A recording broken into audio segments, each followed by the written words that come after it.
এপ্রিলের 17 তারিখ সকালে আলহাজ মোস্তফা হাকিম ডিগ্রি কলেজত এডক কমিটির বৈঠকরে কেন্দ্র করি হাতাহাতির ঘটনায় ছাত্র দলরে দোষারোপ করি বৈষম্য বিরোধী সংগঠন ও ছাত্রলীগের সন্ত্রাসী হলে হামলা ঘরিয়ারে ছাত্রদল কর্মী রায়াত সহ কয়েকজনের আহত করি।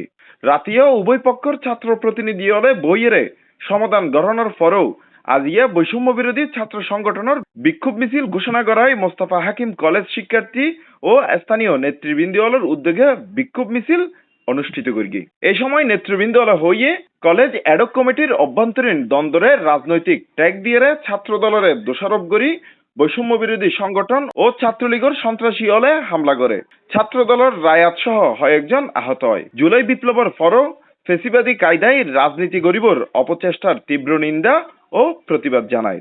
এ সময় আরো উপস্থিত আছেন মোস্তফা হাকিম কলেজ ছাত্র দলের আহ্বায়ক সাজ্জাদুল হক, সদস্য সচিব শরীফুদ্দিন ফরহাদ, সিনিয়র যুগ্ম আহ্বায়ক আব্দুল গনি সহ কলেজ শিক্ষার্থী ও স্থানীয় বিভিন্ন ছাত্র নেতৃবৃন্দ।